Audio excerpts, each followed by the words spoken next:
Hey, everybody, welcome back to the I Play 2 podcast. I'm your host, Rob Adler. This week, Northern Michigan women's lacrosse goalie Lauren Esposito joins the show. As a junior at Jackson High School in Ohio, she backstopped Jackson to the Ohio Final Four, was an All-American selection, and was named All-Region Position Player of the Year. As a freshman at NMU, she played in all 19 games, starting 17. Off the field, she's starting her second season with the Northern Michigan hockey team as a social media intern. Her grandfather, Tony Esposito, was a three-time Vezina Trophy winner as the National Hockey League's best goalie and is enshrined in the Hockey Hall of Fame. And her great-uncle, Phil Esposito, won 2 Stanley Cups with the Boston Bruins, was a 5-time Art Ross Trophy winner leading the NHL in scoring, and is also in the Hockey Hall of Fame. Lauren, welcome to the show. Hi, Rob. Thank you for having me. Thank you for being here. I hear there were some records just sent up where you are in Marquette, Michigan for some warm weather over the weekend. We got really lucky to have a 80-degree weekend at the beginning of October, which up here is pretty much unheard of, but we definitely all took advantage of it at the beach. What was it like to be at the beach in October? Kind of weird because all the leaves were starting to change, and for us, that usually means snow's coming. So to be at the beach in warm weather with Superior still being decently warm was kind of shocking. Speaking of winter and the lacrosse season usually being played, at least at the start of it anyways, in winter, do you guys play indoors? We are actually very fortunate enough to have the Superior Dome here at Northern, which is the world's largest wooden dome. It is pretty cool looking, and we play all of our home games indoors, so it's always 75 degrees and sunny here. Well, that's got to be nice with the Michigan winter. My folks used to live in Detroit, and I know all about those. We're honestly pretty spoiled. Anytime we go away from the dome, we miss it so much. For people that haven't been, kind of tell people a little bit about Marquette, Michigan. So Marquette is about 7 hours north of Detroit and about 4.5 hours north of Traverse City. That kind of gives people more of a general vicinity of where we are. We're about an hour and a half south of Houghton. So we are pretty much in the middle of nowhere. We are about as north as you can get for the United States, and we are about a 40 to 50,000 people population as a city, and the whole city is a college town. The college is dead center of it, right on the water, and we're pretty spoiled to have such a community here because so much of the city of Marquette is involved within the university, and we have lifelong fans here. There's some football fans and some hockey fans, and honestly just athletic fans at the school in general who have not missed a game in 25 years. So it's honestly really impressive and something we're really lucky to have. I know people like Tom Izzo, the current basketball coach at Michigan State, Steve Mariucci, former NFL coach, and a former colleague of mine, Mike Gleason, all went to Northern Michigan. They all talk about what a great place it is. So with the university itself, kind of sell people on the university and why, if they have kids, they should take a look at it. The university has given me so many opportunities that I never really even expected. So my recruiting for lacrosse, obviously my first thought was, where's the highest level I can play? I mean, that's any high school kid's dream is to play at the highest level, but that didn't work out for me. So when I was looking at other options in Division II and Division III, I really had to look at the schools as a whole. And Northern just really opened up so many doors for me. I never expected to be working with a Division I hockey team as a 20-year-old in college. That is real world experience that I never ever thought I was going to get. And on top of that, it's like a joke here that everyone is just so nice, but it really is the people of Marquette that make the university and everything so special is the way that everyone treats each other and the way that everyone rallies together and everyone respects the area and loves the area and they want to be here. And that really shows within the university. Since you mentioned the recruiting process, would you mind going a little bit more in depth? What was it like for you and how did you eventually end up at Northern? Recruiting for me was a little different. I didn't grow up thinking I wanted to play college lacrosse. I played hockey for way more majority of my life. I played hockey for 10 years and I was pretty set on either going to college and playing hockey or just going to college for fun. Lacrosse was kind of a later sport for me. My parents really wanted me to be involved in a school sport. I'm from Ohio and we didn't have a high school hockey team. So my parents were like, you need to pick another sport to play on top of this because they really wanted me to be involved. So I picked up lacrosse and ended up loving it and continued that through high school. I played JV my freshman and sophomore year of high school. I was behind a goalie who was very good and committed to a high-level Division I school.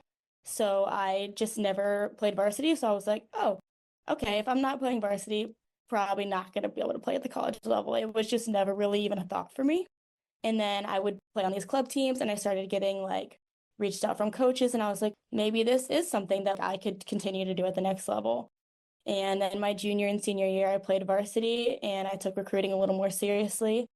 And I was already kind of late to the recruiting game because I didn't start until my junior year. And a lot of the high level Division I schools had already finished recruiting in general, let alone for goalies. Most teams usually don't have more than 3 to 4 goalies, which makes the position pretty special because there's usually about 7 of each other position. So it really makes us not harder to recruit, but it's definitely more of a valued position because there's only so many per team. So when it came down to that, I pretty much had to look for either low-level Division I or I really had to open my doors to Division II. I didn't really know where to start. It was already my junior year. I was kind of stressed. Recruiting is not the most enjoyable process, that's for sure. But I pretty much just mass emailed a bunch of coaches. I got an email back from Northern, the school that I've never heard of before. I ended up doing a call with my coach, really enjoyed our conversation, but I was still up on edge because I'm like, I don't know where the school is. I've never heard of it. I don't even know half the teams we play against. But both my parents were like, hey, an opportunity is an opportunity. Just go look at the school, see what you have. So me and my dad made the 10-hour drive up one weekend in September, my junior year of high school, looked around, got to see the area. It was during a beautiful time when all the leaves were changing, so we were pretty spoiled. But I absolutely fell in love with the campus. I loved my coach. I was really impressed with how the team dynamic was and how well everyone got along and treated each other as individuals. And I was honestly just blown away. My coach offered me a position at the end of my visit, and within 2 weeks, I had committed. If you don't mind, talk a little bit about Division II athletics, because I don't think a lot of people understand that there are some very, very good athletes at the Division II level. We're just not talking lacrosse. We're talking across the board in the NCAA. Division II, I feel like gets overlooked just because everyone assumes, oh, you weren't good enough to play Division I. That's why you have to go play Division II. But I think that's honestly a big misconception. My favorite thing about Division II is how well I can balance my life. I would never get to do the work opportunities I do at a Division I school on top of being a student and an athlete. So that really impressed me, but also the skill level at Division II is insane. There's some schools that we play against that could easily beat some Division I schools. And there's honestly a bunch of athletes in the Division II level that go on to compete for their country, the world championships and stuff like that. And it's just really cool to see their representation at the next level, as well as these Division II and Division III athletes that by their senior year are committing to Division I or transferring to Division I top programs and playing. So it's just cool to see that development of those players, as well as the community of Division II and Division III really growing and how competitive it's starting to get. I know about the Northern Michigan Tech hockey rivalry, but when it comes to lacrosse, who is your big rival that you look forward to playing every year? Oh, I gotta say Grand Valley. Grand Valley is definitely our rivals. We don't know. This could be the year for us. Every year we say that though, so you never know. But we have gone 0-19 with Grand Valley, and last year was the closest my team's ever gotten to beating them. We lost to them in overtime, 12-11. So we definitely have that redemption, that chip on our shoulder, and we're really ready for that win. It's often said a team and an individual learns more from a loss than they do from a win. So, what did that loss getting oh so close to getting that first win teach you? I actually was out majority of my last season. I actually had surgery after my freshman year, so I didn't really get to play till the end of my sophomore year, so I didn't play in that game. But even being on the sidelines, and I've known everything that we've worked for and everything we've gone through to try and get to that next level, to get over that hump. of that mountain to beat Grand Valley. And to see us come so close and play such a good game, obviously it was really frustrating because we felt like we really gave it our all. But it also motivated us a whole nother level. Hey, like, I know it seems like this team's unbeatable, but any given Sunday, like, this could be us, guys. You mentioned that you had an injury. Would you mind chatting a little bit more about that in terms of like the rehab process, what it was like to sit on the sidelines and watch a little bit? I was actually born with a neurological condition called Chiari malformation. It's a pretty rare disorder, but your cerebellum slips into your spinal cord. It's just how you're biologically born. It just is a birth defect. And it was something that I never really had issues with as a kid. My neurologist actually found it accidentally when I was in second grade. I had no issues, no symptoms of it. They told me to go live my life as is. If nothing is wrong, I'm good to go. But the older I got and the more I grew, it tended to slip a little bit more, and that started to cause me a lot more neurological issues. So I started experiencing pretty severe headaches, migraines, lightheadedness, nausea, the whole shebang. And it got pretty bad in high school. I did pretty much any kind of medication I could try. I did try needling very consistently. I took probably way too many pain meds, but I got through. And I got through my freshman year of college, and it just got to a point where I wasn't enjoying it anymore. I was in more pain than I was enjoying the game. I couldn't focus on my game. I was making myself worse. I was affecting my team. It got to a point where I had to step in and say, hey, my health needs to come first at this point.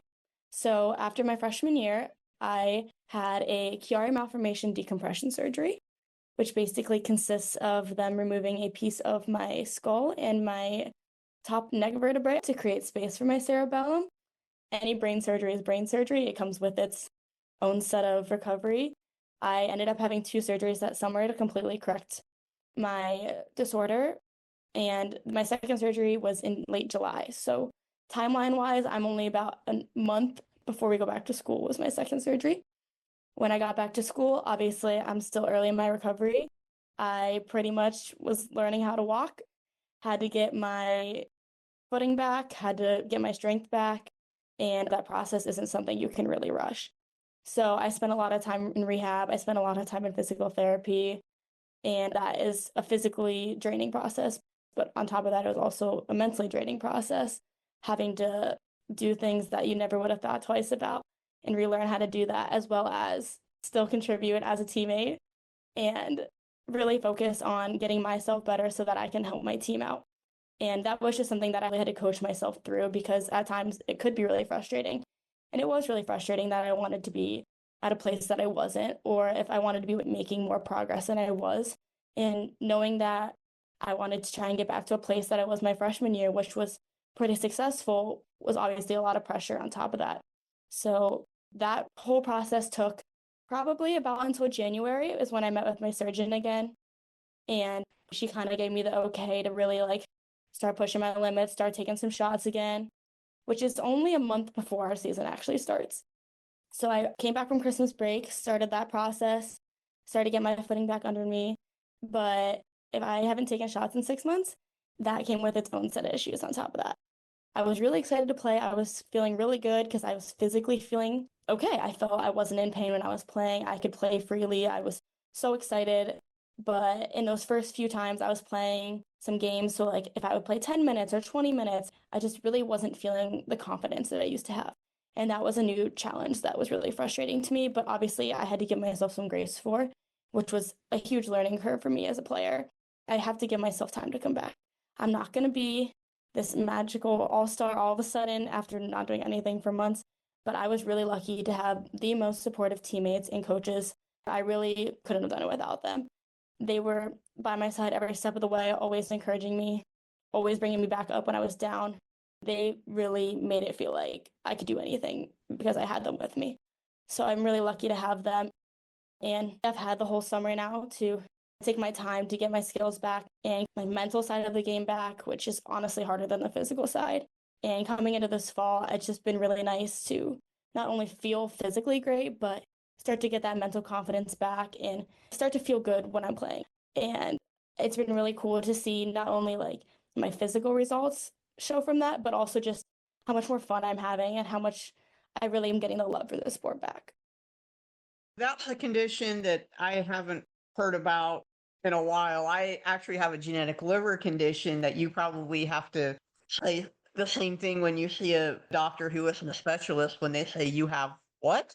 So, did you have any kind of hand issues? Because I know like numbness and tingling in the feet, and I know that there was also some heart rhythm issues that go along with your condition. Did you have any of those as well? That obviously would affect your ability to play and just basically live daily life.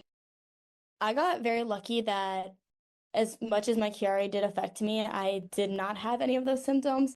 My symptoms pretty much consisted of headaches, lightheadedness. Every once in a while, I would get a little off balance or my blood pressure would go up and down. But the biggest one that I had, I would get these like sharp pains anytime I would push myself or exert myself. So I couldn't cough, laugh, yell. Most common daily things that people do without even thinking twice would cause me an immense amount of pain, which as a goalie, I have to raise my voice quite a bit. So that became quite an issue on top of handling pressure. You just tense up a lot and it was just not a fun time. But I'm just really grateful for not only my doctors, but my family and my teammates and my coaches for helping me get through that because I wouldn't be able to play college lacrosse right now without it. When it comes to any rare condition, what advice do you have for a fellow athlete or maybe just a person in general about how to talk to people about having it to help them not necessarily understand, but at least empathize what you're going through? Something that I really noticed is how overlooked invisible illnesses get, especially in athletics. To the plain eye, no one would know that I have this condition. No one can tell that I've had 2 brain surgeries. It's just not something that people can physically see it. So having to learn when to ask for help was definitely something that I had to grow as a player and grow as a human. Because I was always, in order to be tough, you have to keep quiet and you just push through these injuries, you push through the pain, like that's how you're a tough athlete. But as I get older and more in tune with myself and who I am as a person and an athlete, I realized that the most important thing in order to be a tough athlete is knowing when to ask for help and who to ask and how to ask and all that stuff. But the biggest thing is no one is looking at your pain or you asking for help as a weakness. It's actually the complete opposite. You taking time to take care of yourself and your health is way more impressive than you trying to push through and hurt yourself. I honestly just wrote an article for my school about this, how we are redefining what it means to be a tough athlete and really breaking that stigma that in order to be this tough athlete, you have to be silent, but it's the complete opposite. And I just like really want to tell people that you aren't alone. There's always someone out there that can relate to you in some way. And if me telling my story helps one person to open up and really get help for themselves, then I did my goal. Speaking from my own experience, because like I said, I have a liver condition, so no one can see what I go through either. I would look like a normal person as well. I have found that social media can be a huge help for someone with a rare condition in terms of either finding somebody who's going through what you're going through, or maybe just being a resource to help somebody. How has social media and the ability to connect help you go through what you're having to deal with? Actually, someone created an Instagram account for Chiari malformation just to raise awareness for the condition itself. By following that page, I was able to read a lot about other people's experiences and how they handled this and the surgery and all that. So when I finally made the decision to have the surgery, I felt like I was really prepared and that I really had a lot of people that I could reach out to if I needed to, and just seeing how much better their lives were and like tips and tricks and just things they did to make the process easier really made me feel prepared as well as heard. And it just really gave me a sense of community for something that I didn't really think was very known. We talked about the importance of asking for help, and asking for help, I think, shows a little bit of accountability and saying you know that you can't do this yourself. So, who was a big person in your life that made you feel it was okay to ask for help? Honestly, I have to give credit to my coaches and my teammates. I've never met more caring and understanding people in my life. They really are the definition of zero judgment. no matter what I would say to them, I still remember the conversation I had with my coach when I was considering surgery. I mean, she had to sit and watch me go through pain every single day. She knew that I wasn't enjoying myself. She could see it on my face. I mean, she knows me probably better than a lot of people. So I bet she read right through my acting. But I still remember sitting down with her that one day after season was over and just being like, I don't know if I can do this another year. And at that point, I was her starting goalie. So there's a whole conversation of like, oh my goodness, am I letting my team down? If I take time for myself, like, is this taking away from my team? But she really enforced in me that if I'm not helping myself, I'm not helping my team. If I can't play at my best in the most confident and pain-free way, then I'm hurting my team in the end. So she was super understanding, and I'm not going to say pushed me to have the surgery, but she pushed me to take time for myself. Whether that was surgery, whether that was time off from lacrosse, whatever it needed to be, she was right next to me every step of the way. What was it like to get back out on the field for that first game and take that first shot? Beforehand, I was super excited. I mean, I was just ready to take shots. I just wanted to be out with my teammates, having a blast again. As competitive as our team is and competitive as our conference is and how much we compete with each other and compete within our conference, we have the greatest time. I wouldn't play college lacrosse if I didn't have the utmost enjoyment for it. So the first game, I will say I've never been more nervous in my life. Not only do I hold myself to high standards, but I wanted to hold myself to that standard for my teammates. I wanted to come out and really help them out and feel like I was contributing. Not that I wasn't contributing before, because I really do believe that no matter what role you have on the team, your position is of value. No matter if that's sidelines, scout team, starters, everybody has value on a team. But I really just wanted to prove myself, not only to myself or my coaches, but also my teammates, to be like, hey, I'm back. I'm ready to do this again. That first game did not go like that. I was struggling, probably more mentally than anything. I just really struggled with my confidence, and it was really hard to get into that groove and feel good in my position again. And it honestly made me doubt a lot. I went through the whole process of like, was the surgery really worth it? I'm so far behind. I'm never going to get back. I spiraled a little. And I just had to take a step back and really look at it as this is game one. There are so many months to go. I am a sophomore in college. Not every game is going to be perfect. And I had to give myself some grace. Otherwise, I probably wouldn't have been able to get past that. But my teammates were there every step of the way. They knew I was struggling a little. They were always there to encourage me, even when I didn't believe in myself. I mean, without them, I don't believe I would get back to where I am right now. This is a cool redemption story because you ended up leading your team to the conference championship game. That has to be a pretty cool feeling knowing where you were just a few months before. It was a crazy full circle moment, especially because our conference championship ended at Grand Valley again. And the year before that, we just lost. And I knew that that was my last game for a while. I knew that in a week I was having a pretty in-depth brain surgery and that I didn't know when the next time I was going to step on a field was. So being able to see that 1 year later, we didn't come out on top, but still produced a great game on both sides of the ball. And just to really see that full circle moment of where I was a year ago to where I am now, and just being able to celebrate with my team and really enjoy it and just gaining that love back that I really feel like I lost my freshman year. Taking a little bit of a step back here, because you mentioned a little earlier that you had played hockey a lot growing up. Your grandfather, your great uncle, I know your dad played college hockey. How influential were they on your early career as a youth? I don't even remember a time where I couldn't skate. Every photo of me as a baby is pretty much in skates. There's videos of me roller skating around our kitchen at age 2, holding my dad's hand while my kitchen's under construction with aluminum foil ball and a stick. So there was never a time in my life when I didn't know anything about hockey. And no one in my family ever pushed us to play, but me and my sister definitely knew how to skate from a young age, that's for sure. They were definitely going to make sure we could do that. But I think just growing up with it and being around it and seeing how much my family enjoyed it and how much fun they had. And it was something that me and my dad really bonded over, especially from a young age. And having him as my coach majority of my life was just something that was really personal to us.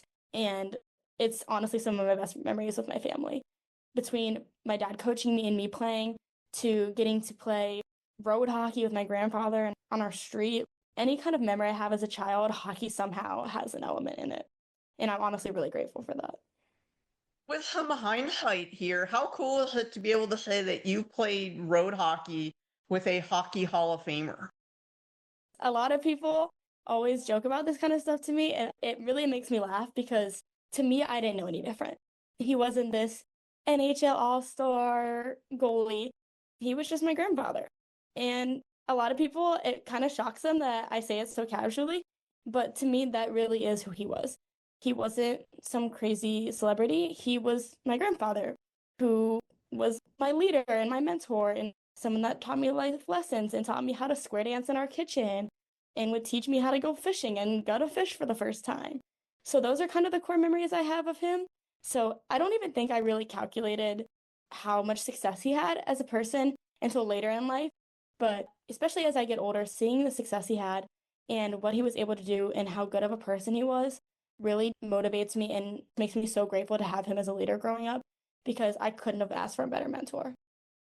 I did not have Tony Esposito and square dancing on my bingo card for today. There's one song in particular. This is going to be the craziest niche story, but their lake house in Door County, Wisconsin was where we spent a lot of time in the summer. And we had this little remote control fish that sang the song Don't Worry, Be Happy. And me and my sister were obsessed with it. And anytime we'd play it, my grandfather would come find us and he would spin us around and we'd be dancing in the kitchen. And it's such a core memory for me. Anytime that song comes on, he's the first guy I think of.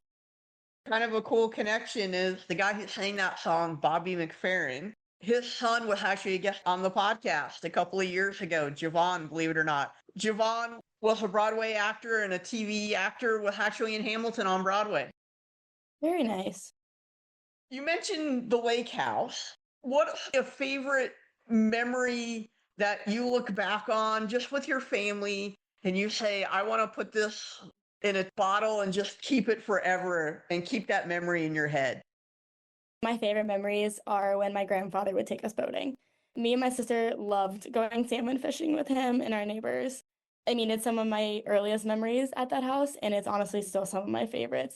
I remember that my grandfather would never let us drive a boat, and when we got to a certain age that he would finally let us drive it to keep it straight, we would get so excited, and he would always make us carry the fish because he made us hold our fish if we caught it. And there's just so many photos of me and my sister on that boat with him, learning how to drive the boat, learning how to keep it straight, learning how to find the right depths for salmon, learning the right temperatures, like all the weird niche fishing things that me and my sister could have cared less about.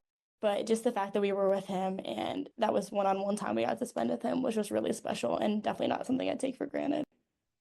As you've gotten a little bit older and understand the legacy that your grandfather and your great uncle have you found it at all difficult to create your own identity?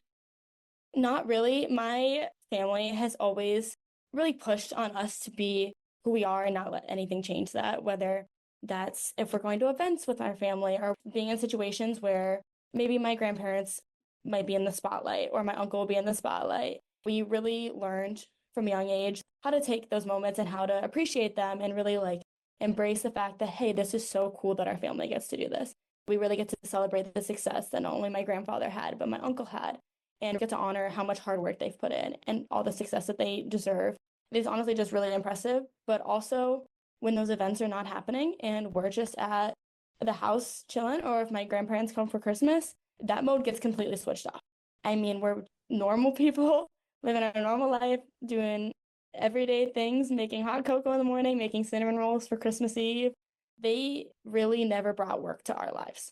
So I think that really helped me and my sister because we never saw them in that way. They were truly just our family. And I say just, but to us, they were our loved ones. They were the people that we cared about, the people we asked about how their day was doing. They asked us how school was going. They'd call us on our birthday to sing us happy birthday. And when we would go to events with them and they were in work mode, we knew they were in work mode. And that was just something we learned from a young age to turn on and off. We knew this is Grandpa and Uncle Phil got to work tonight. And we would switch off our mode and we knew we had to act right.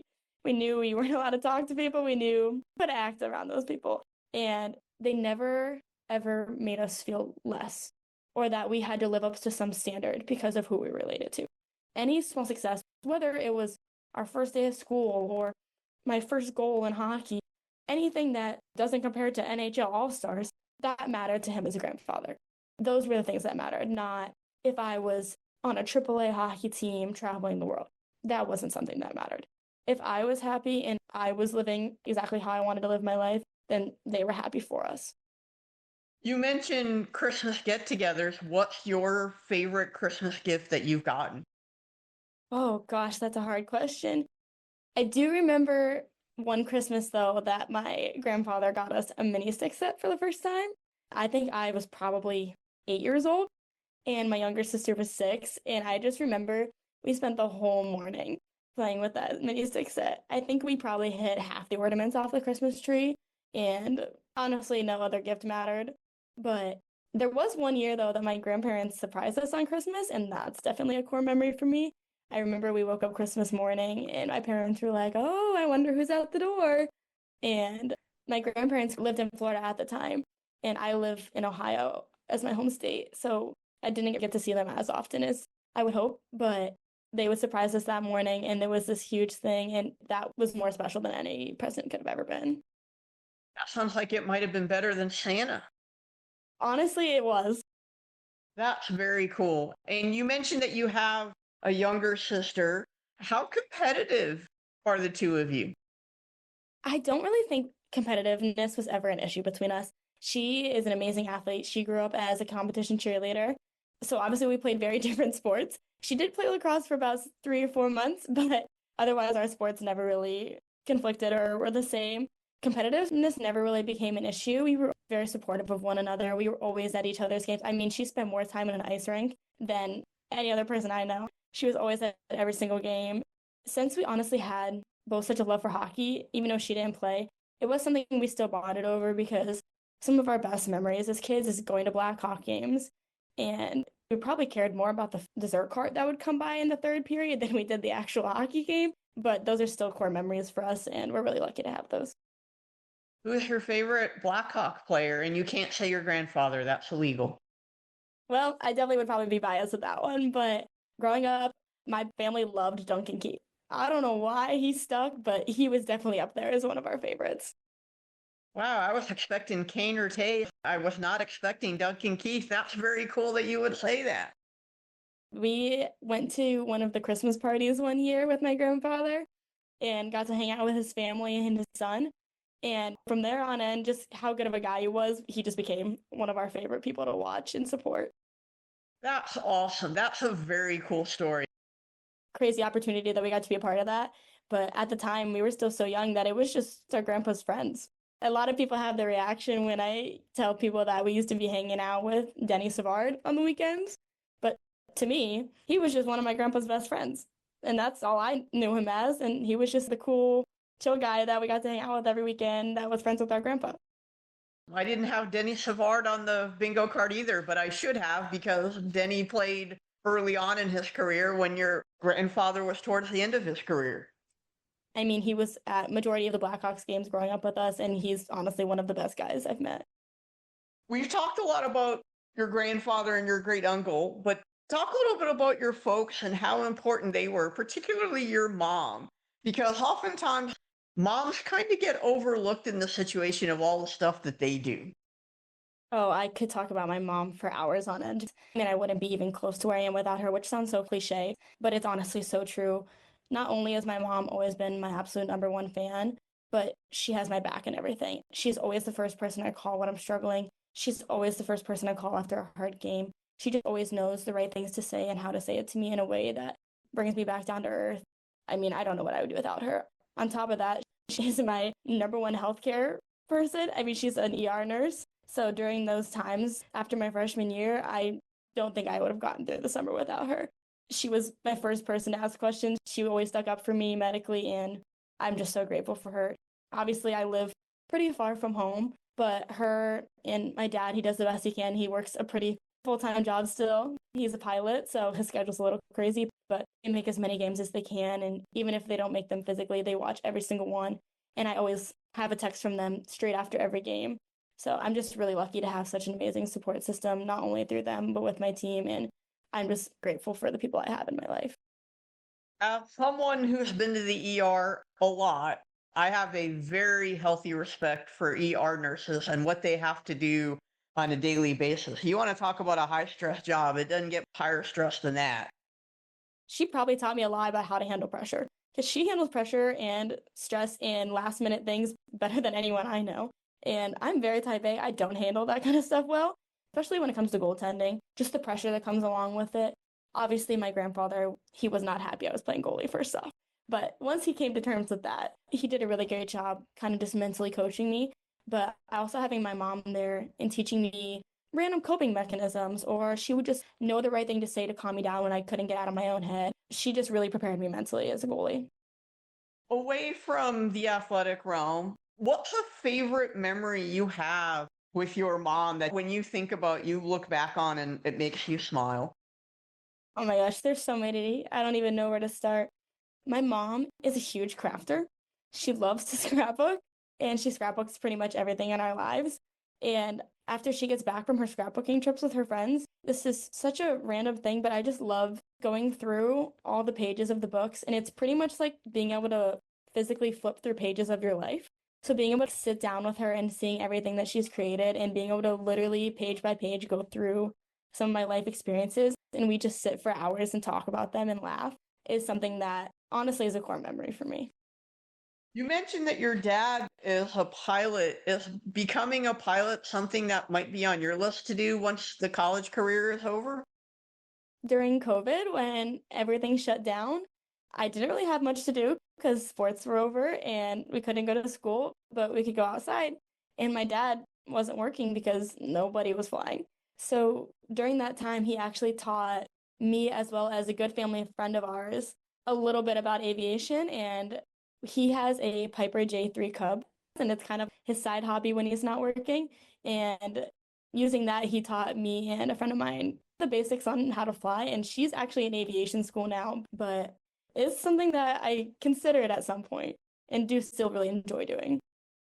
How do I get an invitation to go get on this private plane and go learn how to do this? Because that sounds pretty darn fun to me. It honestly made COVID a lot more enjoyable. We spent a lot of hours at the hangar. Speaking of COVID, because you were in prime developmental time for an athlete, how were you able to stay in shape and keep focused on knowing the fact that it might be a while before you get back out on the field? COVID happened my freshman year of high school, so I was playing where sports were for fun, which is exactly how it should be. So when everything shut down, not too much changed, except for the fact that the sports would consist of me and my sister playing catch in the backyard instead of me playing with my team. And my dad would freeze our deck some years, so he froze our deck and we would go skating on our deck. So I still was active and outdoors and just enjoyed the fun of the sports again. I want to make sure I get this in. I know you're working with the hockey team right now as a social media intern. How did that opportunity arise? This is my second year working with the team, but my freshman year of college, one of the fifth years on my lacrosse team, Minnie Patel, she was working for the hockey team at the time, helping with their socials, and she knew she was going to be graduating. So she put me in contact with our digital media manager. His name is Kobe Manzo. He's also a graduate of Northern as of 2 years ago. And we now have this team called the Wildcat Creative Team, which is 20 interns of socials, photography, and videography, all under the reins of Kobe Manzo. And throughout that, we all manage the socials for every single athletics team here. And I got lucky enough that at the time Minnie was leaving, they needed someone else for hockey. And I had a pretty decent understanding of the sport. So I got put right in that position. And it was the first year that Dave Shayak was the coach. So I got hired right along with him. So we both were kind of coming in fresh. And now I'm lucky enough to have a great relationship with not only him, but the rest of the coaching staff. And was lucky enough that they wanted me back a second year. And we have a really good group of guys. And I'm really lucky to work with such amazing athletes, not only behind the scenes, but also with game day and all that production, as well as my amazing photographers and videographers. From your first season being an intern, what was a story you really enjoyed working on?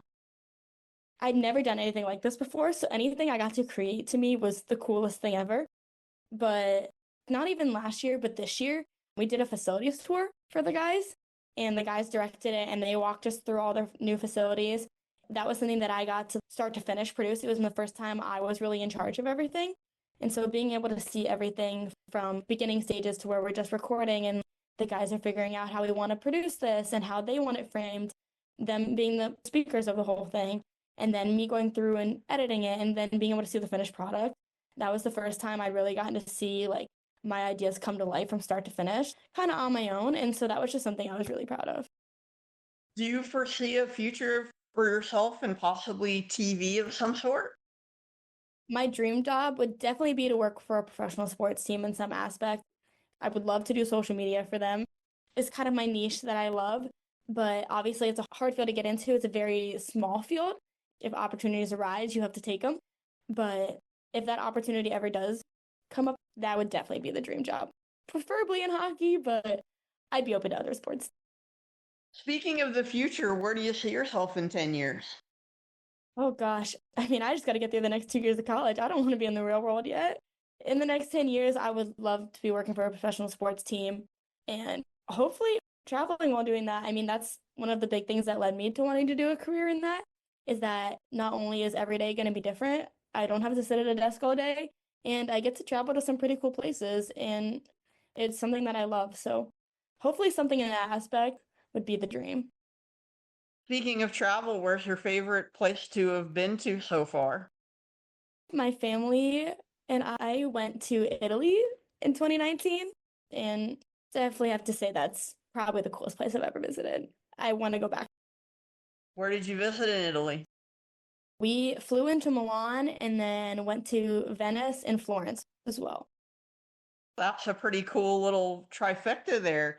As a fan of pasta, I'm very jealous. I've never been to Italy, and one day I hope to get my first ever truly homemade pasta dish in Italy. If you ever do get to go, you are never going to want to eat American pasta ever again because it is just so much better and honestly life-changing. I have had a couple of people on the show in the past tell me that, actually. It's definitely worth the hype for sure. So, what's on your travel bucket list? I mean, I definitely want to go back to Europe at some point. We missed pretty much the whole southern part of Italy. So I would love to do the southern part as well as like the coast and Capri and all those islands. I would love to get back to do that. Switzerland's definitely on my dream list of destinations to go to. I just think it's gorgeous and I would love to see it at Christmas time because that place just looks magical, to be honest. I would definitely want to go to Alaska at some point. I really want to see the parks. And I see photos of the water and it actually looks fake. I would love to see that. New Zealand is one of my mom's favorite places she's ever visited, so I definitely would want to go there at some point. Australia would be cool. There's so much of the world to see, and I just feel like I haven't seen any of it so far. But any place I would get to visit, I'd probably be lucky enough to. Early on in the show, I had a guy named Steve Hawk on. You've probably heard of his brother, Tony Hawk, the famous skateboarder. But he says the best place to surf in America is off the coast of Alaska. Really? Oh, I can't even imagine. That has to be absolutely beautiful. Lastly, here, when you look back on your athletic career, which is not over yet, but through your sophomore year of college, what would you say athletics has given you? Athletics not only has taught me so much about being on a team and being in a group environment and working with people that you've never expected to work with and so many different personalities. And it's honestly given me so many skills that I'll use in my future. Time management and communication and how to be a good person overall. I'll be forever grateful for that. But on top of that, just so lucky to be a part of a group that just shows so much genuine love for one another and being able to see how much my team just truly cares for each other and wants to see each other succeed. Being able to see that type of love for a group and how much we go through together, I'll never have an experience like that ever again. Lauren, I want to thank you so much for taking time out today and joining the I Play 2 podcast. It was great to hear about all of your family memories, hearing your time in lacrosse, your battles with Chiari and overcoming those. Continued success this year and wherever your lacrosse career and social media career takes you. Thank you again. Thank you for having me.